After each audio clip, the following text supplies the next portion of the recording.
Hello, everybody. I'm Sierra Bennett. I'm here to do my interview presentation for Professor Samuel Matthias's Intercultural Communications class here at the University of North Florida. I had the pleasure of interviewing my sister's soon-to-be husband, Kalichi. We call him Casey. He is of Nigerian descent. He was born and raised in Nigeria, and his tribe is called the Igbo tribe. And he has been in the United States since he was 6 years old. So he does feel a part of both the Nigerian culture as well as his American culture. But in spite of the amount of time that he has spent here in the United States, he strongly connects with his Nigerian culture. He visits often, and he still has family that he maintains close contact with, as well as the values that are instilled within him. They range from his Nigerian heritage.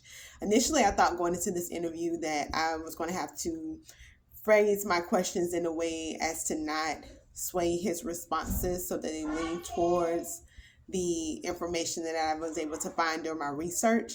But I actually found that, and it was quite fascinating, that a lot of the responses that he gave, they perfectly aligned with the information that I was able to find. So it was fascinating to see that in spite of his time that he has spent in the United States, I'm not sure if I mentioned that he came over here when he was 6 years old, and he's been here nearly 40 years.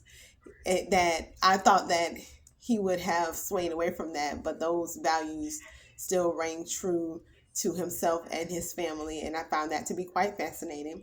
So the topics that I chose to discuss in my paper include the conflict resolution style and how it compares and contrasts to between Americans and Nigerian Americans, in addition to romantic relationships, family relationships, as well as nonverbal communication. So, beginning with conflict resolution, some of the things that Kalichi told me is that as a black man of tall stature, that he finds it necessary to maintain a composed demeanor when it comes to resolving conflicts. And it also is a part of his nature and how he was raised. In the Nigerian way is how he explained it to me, that they typically try to avoid conflict, and they try to, when they do experience conflict, whether it be in a professional setting or in a familial setting, they try to use the sandwich method, which is you give a compliment or say something nice, and then in the middle you advise the concern that you have, and then you leave on a positive note.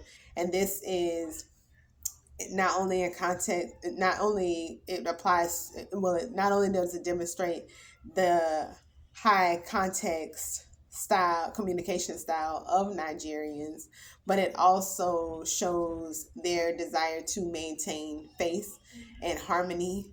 Their most important goal is to maintain that collective aspect of the group.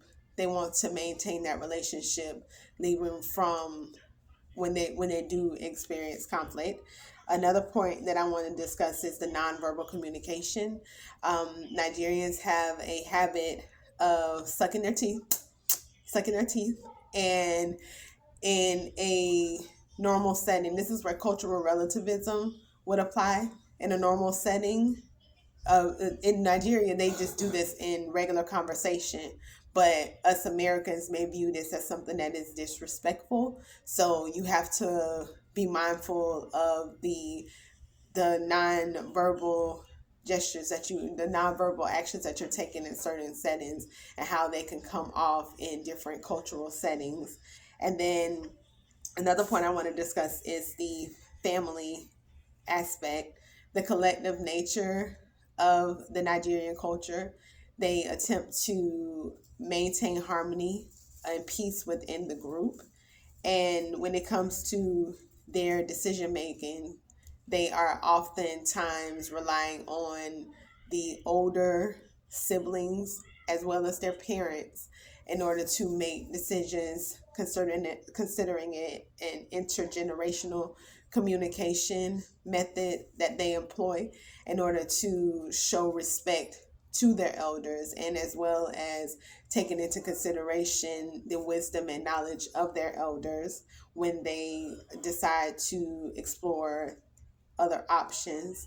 And then in their romantic relationships, they do employ gender roles where the man is expected to be the provider and the protector, and he is typically deemed as the head of the household. The woman is expected to be the nurturing caretaker and the care person for the home. Now, in my research and in interviewing Kalichi, like I said, a lot of the information that I was able to find, it did align with the information that the details that he was providing me. So I was actually taken aback by that. But one thing I will say is that when it comes to Nigerian culture, when it compares to American culture, their low context and direct style, it differs from the high context style of the Nigerian culture, where they do rely on nonverbals and they do pay attention to the actual relationships that they are engaging into that dialogue with, and that a lot of the communication is set forth by those relationships. So I don't want to ramble, but so that's my presentation for today. Thank you guys so much. Take care. Bye bye.